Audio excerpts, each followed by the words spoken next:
જામનગરના કેશોદમાં ધોધમાર વરસાદથી જળબંબાકારની પરિસ્થિતિ ઊભી થઈ છે।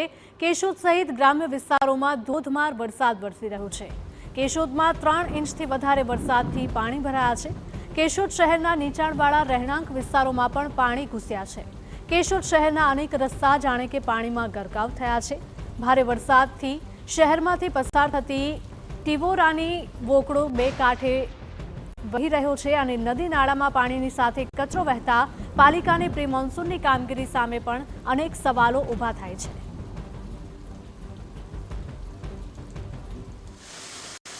તો સૌરાષ્ટ્રમાં પણ કંઈક આવો જ માહોલ જોવા મળી રહ્યો છે। કેશોદમાં ધોધમાર વરસાદથી સમગ્ર શહેર જાણે કે જળબંબાકાર થયું હોય તેવું જોવા મળી રહ્યું છે।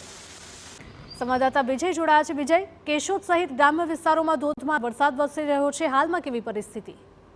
ચોક્કસથી જણાવી દઉં તો જે રીતે જૂનાગઢ જિલ્લામાં સર્વત્ર વરસાદ પડી રહ્યો છે, જે રીતે વાત કરવામાં આવે તો સૌથી વધુ વરસાદ કેશોદ અને વિસાવદર પંથકમાં વધુ વરસાદ પડ્યો છે। ગીર વિસ્તારમાં વધુ વરસાદ પડતા નદી નાળાઓ પણ છલકાયા છે। જે રીતે મધ્ય ભેસાણમાં નીકળતી જે વિસાવદર અને જે કેશોદમાં જે મધ્યમાંથી જે વોકળો પસાર થાય તેમાં પણ ઘોડાપૂર જેવી સ્થિતિ નિર્માણ થઈ છે। ખાસ કરીને જે કંકાઈ મંદિર છે મધ્ય ગીરમાં આવેલું છે તે વિસ્તારમાં વધુ વરસાદ પડતા શિંગોડા નદીમાં પણ ખૂબ પાણી આવ્યું છે અને તમામ જગ્યાએ જે વરસાદ પડ્યો છે હજુ પણ સાર્વત્રિક વરસાદ પડી રહ્યો છે।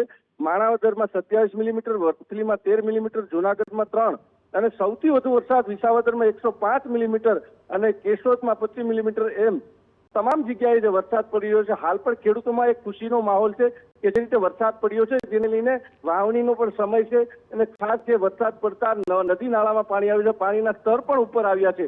હજુ પણ વરસાદ ધીમી ધારે પડી રહ્યો છે। જી બિલકુલ વિજય, માહિતી બદલ આપનો આભાર। તો ભારે વરસાદથી સમગ્ર વિસ્તાર જળમગ્ન થયો હોય તેવા દ્રશ્યો સામે આવ્યા છે। કેશોદના દ્રશ્યો છે કે જ્યાં અવિરત વરસાદ વરસી રહ્યો છે અને સમગ્ર પંથકમાં ભારે વરસાદના કારણે જ્યાં જુઓ ત્યાં પાણી જ પાણી।